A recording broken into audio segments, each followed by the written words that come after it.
Carol had always believed that loyalty was something you inherited along with your last name. She and her older sister Diane grew up in a modest home above their parents' hardware store in a small Ohio town where everyone knew one another's birthdays and business. Their father opened the store when Carol was 6, and by the time she graduated high school it had become a steady, respected fixture on Main Street. Diane was organized and sharp with numbers, the kind of child teachers described as dependable. Carol was quieter, more reflective, drawn to books and long conversations with her mother in the kitchen late at night. As adults, they followed different paths but remained tied together by the store and by the expectation that one day they would share responsibility for it. When their father became ill in his 70s, Diane stepped in naturally to help with payroll, supplier contracts, and tax documents. Carol lived an hour away and visited on weekends, trusting that her sister had everything under control. Their mother often reassured her that the business would belong to both daughters equally someday, that it represented not just income, but decades of sacrifice and love. Carol never doubted those words. She assumed that whatever happened in the future, fairness would guide it. After their father passed, the rhythm of the family shifted. Their mother grew increasingly dependent on Diane, who drove her to medical appointments and handled most conversations with accountants and lawyers. Carol sensed a subtle distance forming but attributed it to grief and exhaustion. Diane began using phrases like, "I'll take care of it, and you don't need to worry about the details," which sounded comforting at first. Over time, however, Carol noticed she was no longer included in discussions about inventory decisions or property taxes. When she asked about financial statements, Diane would respond vaguely, saying the numbers were complicated and that their mother preferred not to be overwhelmed. Carol felt a flicker of unease but suppressed it, reminding herself that Diane had always been the practical one. Their mother's health declined steadily, and medications clouded her memory.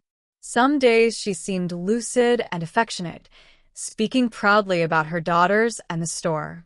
Other days she repeated questions or misplaced simple items. Carol worried about her condition but relied on Diane's updates, which were always brief and controlled.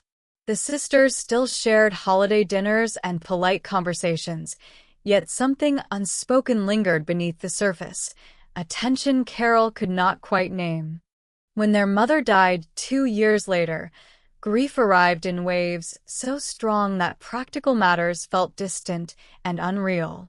The funeral brought townspeople who shared stories about the hardware store and how their father had extended credit during hard times. Diane stood beside Carol throughout the service, holding her hand, appearing devastated. In those first days, Carol leaned on her sister completely, grateful they had each other. A week after the funeral, they met with an attorney to review the will. Carol expected a straightforward confirmation of what their mother had always said, that everything would be divided equally. Instead, as the lawyer read from the document, Carol felt her stomach tighten. The house, the business, and the majority of financial assets were left solely to Diane. Carol was allocated a modest lump sum described as a gesture of love. The room seemed to tilt. She waited for clarification, for a correction, but none came. Diane avoided her gaze, clasping her hands in her lap. The attorney explained that the will had been updated months before their mother's death. Carol's mind struggled to process the words.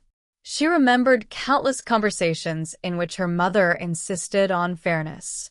The shock was not only financial, it was deeply personal, as though she had been quietly erased from her own family story. In the days that followed, Carol replayed every memory, searching for clues she might have missed. She called Diane, asking gently whether their mother had truly intended this distribution.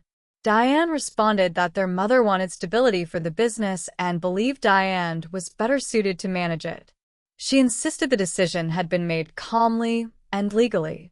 Carol tried to accept this explanation, telling herself that perhaps she had misunderstood her mother's wishes. Yet doubt gnawed at her. A chance encounter at church intensified her suspicions. One of her mother's longtime friends mentioned how pleased her mother had been that both daughters agreed to split the estate evenly. The word evenly echoed in Carol's thoughts. She requested copies of the will and examined the signature closely. It appeared shaky, almost distorted, unlike her mother's confident handwriting from birthday cards and old letters. Carol sought the opinion of another attorney, who reviewed medical records and timelines. He noted that the will had been revised during a period when her mother was heavily medicated and sometimes disoriented. The revision had been arranged by Diane, without Carol's knowledge. Although there was no immediate proof of wrongdoing, the circumstances raised serious concerns about undue influence.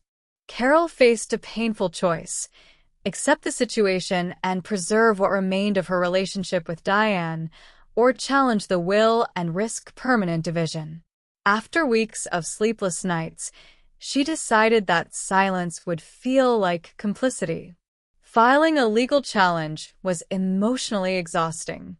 Court proceedings required revisiting medical histories, listening to testimony about her mother's cognitive state, and confronting Diane in a formal setting rather than across a kitchen table. Diane maintained that she had acted in their mother's best interest, arguing that the business required decisive leadership and that Carol had never shown sustained involvement. Carol countered that she had been deliberately excluded from involvement and that fairness had always been their parents' guiding principle. The process lasted months, draining savings and patience alike. Extended family members took sides, some urging reconciliation, others quietly supporting Carol's pursuit of clarity. Each hearing forced the sisters to sit within arm's length of each other, their shared childhood reduced to legal arguments and exhibits. Carol felt both grief and determination, aware that whatever the outcome, the closeness they once had would never fully return. Eventually, medical experts testified that their mother's mental capacity had been compromised during the period the new will was executed. They described fluctuations in memory and judgment that could have impaired her ability to fully understand complex legal documents.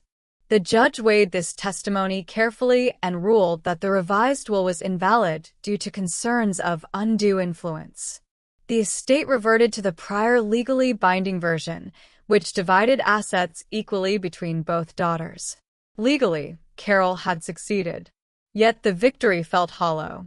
Diane left the courthouse without speaking to her, her expression rigid and distant.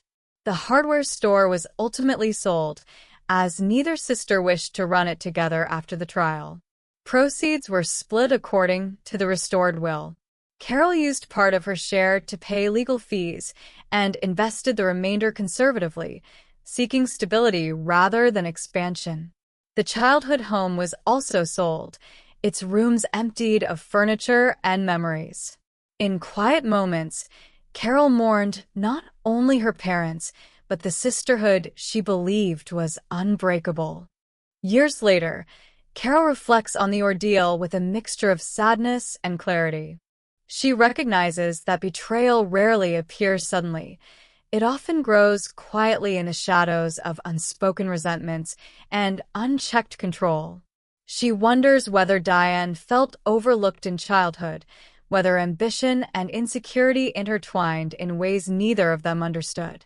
Despite everything, Carol does not view herself as a victor in a contest, but as someone who insisted on transparency.